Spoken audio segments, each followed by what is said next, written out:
ढेकिया साग। अच्छा, ढेकिया साग जंगल में होता है ना। ये क्या है ये?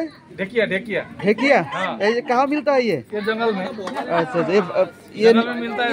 इसको भाजी करके खाना ये अच्छा है। अच्छा, ये नेपाल में मिलता है? नेपाल में मिलता है। अच्छा, नेपाल का हम लोग निगुरो बोलता है नेपाली में। अच्छा, क्या नेपाली में क्या बोलता है? नेपाली में निगुरो निगरू बोलता है। हाँ, और आसामी में बोलता है इसको तो ढेकिया साग। आज का खाना बहुत बढ़िया होगा। हाँ, यही खाना होगा। अच्छा, आप भिंडी का भाजी है। अच्छा आप क्या बना रही है? पोटल सब्जी। ये पोटल है। अच्छा, पटल पोटल का होगा, भिंडी का भाजी होगा, इसका ये निगुरो का भाजी होगा, आलू का भाजी होगा। वाह, बहुत बढ़िया है। तो आज रात को बहुत बढ़िया खाना होने वाला है। ठीक है বন্ধুরা, নেপালে আমি এখন আছি। একদম ঠিক দেখতে পাচ্ছেন আমার পেছনটায় আছে মেকি আই হসপিটাল। ওই যে বড় বিল্ডিংটা দেখা যাচ্ছে, যে সুন্দর করে দেখা যাচ্ছে গাড়িগুলো যাচ্ছে, সেই জায়গাটায় কিন্তু মেকি হসপিটাল। আমি ঠিক মেকি হসপিটাল থেকে কিছুটা দূরেই একটি হোটেলে আমি দাঁড়িয়ে রয়েছি।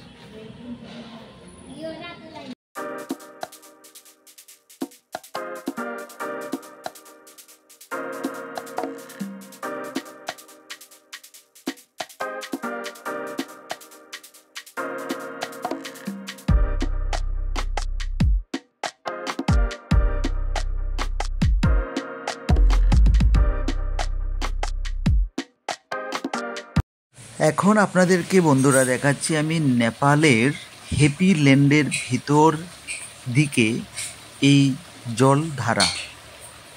আমার এত সুন্দর লেগেছে এই জলধারাটা দেখে, যেন আমি একদম কোনো একটি বিশেষ জায়গাতে আছি, আর আমার চতুর্দিকে শুধু জল আর জল। আমি জলের একেবারেই অন্দরমহলে রয়েছি, এরকমটা আমার অনুভব হচ্ছে। এত সুন্দর জায়গা আমার কাছে, আমি ভীষণ আপ্লুত, আমি ভীষণ খুশি এই জায়গাটাতে এসে। খুব ভালো লাগলো।